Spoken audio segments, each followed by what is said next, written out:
The paranormal, a realm where reality blurs and the unseen takes shape, beckons us to question our understanding of the universe.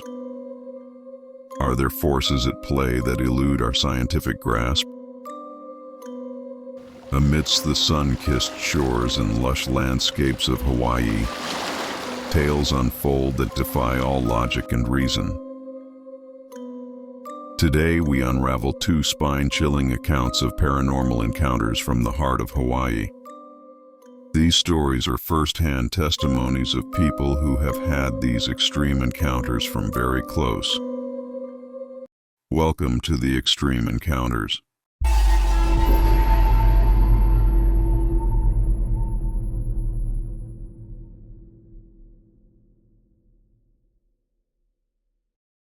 This story was taken from Reddit with an anonymous username who claims to have worked in U.S. Air Force. He says, "This is one of two experiences that I had while stationed at Hickam Air Force Base as a security specialist on the island of Oahu, Hawaii in the mid-90s. This incident would occur in 1997. The first day we were processed in, the other troops there started telling us new guys' ghost stories. I thought they were just messing with us until I had been there for a little while. It took all of one shift to start verifying the most prevalent story told on the base. It involves the 12th Air Force Headquarters building being haunted by the war dead of Pearl Harbor. The Pacific Air Force's PACAF Command is also located in this building, so it is a very important place that requires strict security. There are manned security posts on the premises as well as state-of-the-art laser and camera systems blanketing the property, as it should be. Anyway, a little historical background on the building. During the Japanese attacks on Pearl Harbor, the building was used as a hospital and temporary morgue. Over 1,000 dead servicemen were stored there until their remains could be dealt with properly. Many of them would die in the building while being treated. There was so much blood that the cleanup required stringing of hoses throughout the building and washing the floors with scrub brushes. Pretty gruesome, and for sure sets a good stage for some paranormal happenings. Well, the first night on shift around 3 a.m., the motion alarms went nuts, and the SRT, Special Response Team, was called to respond. I was training with the base patrol that night, so we went that way and provided backup. Every guy there seemed more tense than they should be. Something strange then happened. Instead of the SRT going in the building and clearing it, they simply reset the alarm and documented the occurrence. Anyone who knows anything about military security knows this is extremely unusual and not protocol. Well, when we returned to our patrol, I asked my FTO, field training officer, why that just went down that way. This is what he told me. It happens every night, usually between 3 and 3:30. He also let me in on why there was a little shack outside the front door of the building, instead of the guard being posted at the CQ desk in the lobby of HQ.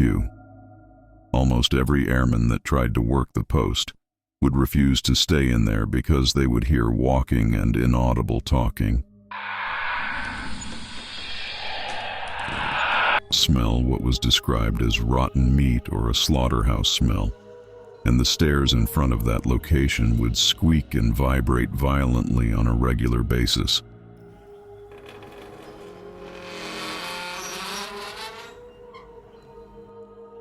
I was still thinking that this was them messing with me. It just seemed like it was a little too scripted. Man, was I wrong. For the next 6 months I was there, this alarm thing would occur each and every night between 3 and 3:30, just like the sergeant said.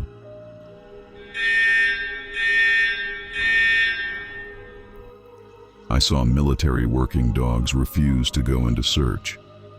Every dog would whimper, growl, and try to hide behind their handler.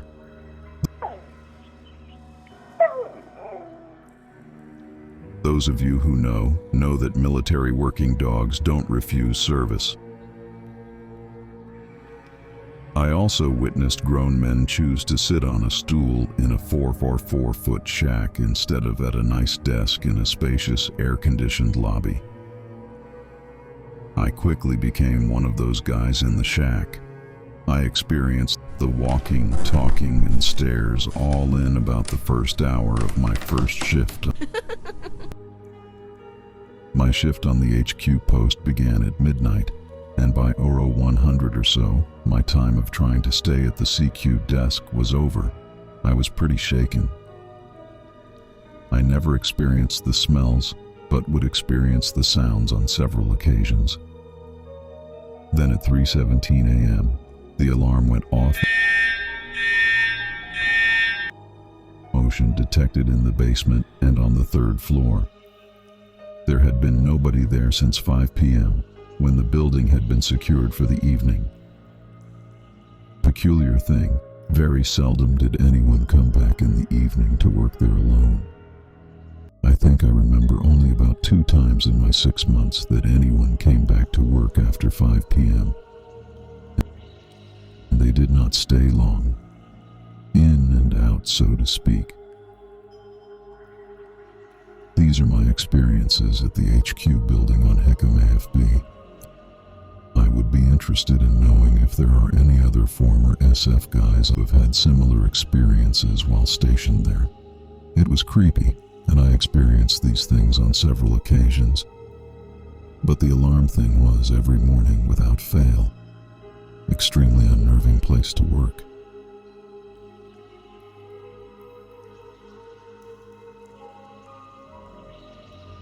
This next story is shared by a user named OG-san on YourGhostStories.com, which also took place in Hawaii. He writes, "Let me preface my experience by establishing that before this, I was never a believer in ghosts or the paranormal.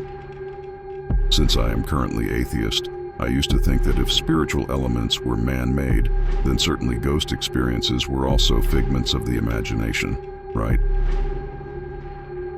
I live on the island of Oahu in Hawaii.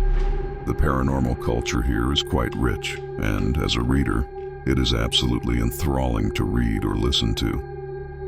While I didn't believe in any of the paranormal elements myself, the real-life histories behind the stories could quiet entire rooms of listeners. One day I was driving home at 3 a.m. and have entered my neighborhood. Because the parking lot was being refinished, everyone in our townhouse complex had to park on the street, so parking was few and far. The lights are also out because of electrical work being done in the streets. I pass a park and slowly begin to turn left to look for more parking when I slam on the brake. There is a lady dressed in a white Hawaiian dress standing perfectly still in the middle of the road. At first I thought I nearly hit a pedestrian, but then I got to examining what was in front of me. Her dress was torn and ragged near where feet should have been. Her long black hair fell down in front of her face. I couldn't do anything other than continue turning left, so I honked my horn and slowly tried not to hit her as I continued my turn. She jerked her face toward me and lunged.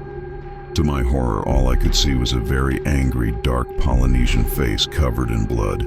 Of course, I jerked to a stop as a reflex, and it was then that I realized she was carrying a dirty baby doll. She stopped her lunge not 6 inches from my driver's side window before slowly backing away. At that point, I floored it.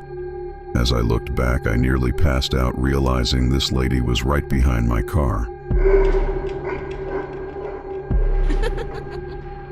I turned another corner and circled back to where I was headed to begin with, but when I looked up the intersection where I originally saw her, there she was again, standing in the middle of the road, cradling her doll. This wouldn't be so creepy, but I covered the length of an entire neighboring townhouse complex as I made my U-turn.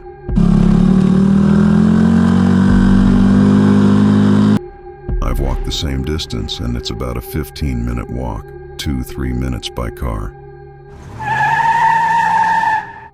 She had somehow managed to hobble back to her original spot in the 2 minutes it took me by car. While she was annoyed before, she was now enraged, slamming the doll around and screaming.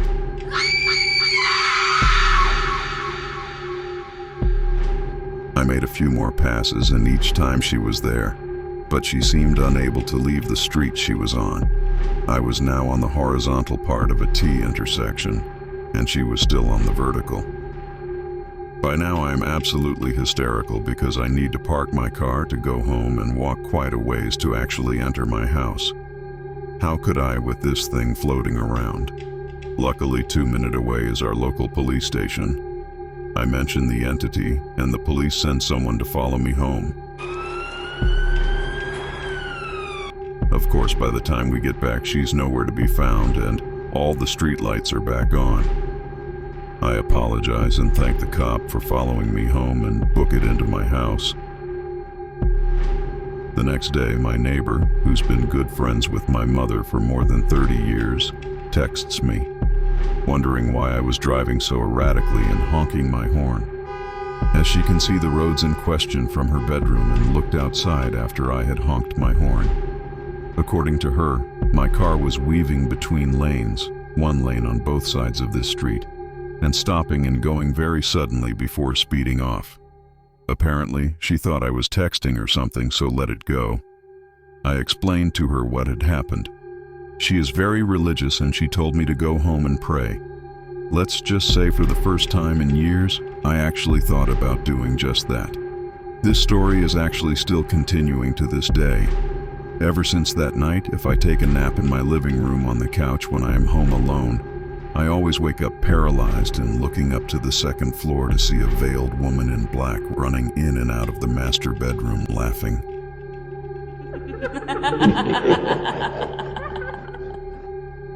A few times she is looking at me as I sleep, and I wake up to that terrifying face. As I wake up, she tries to take the form of my mother, but as soon as I'm fully awake, she goes back to her hideous natural form. A few days after the night with the white lady and doll, I was the victim of a major head-on collision hit and run that almost totally demolished my car. The driver was drunk at 4 p.m. and driving a Ford F-250 that would have flattened my tiny Honda if I was a few inches too soon.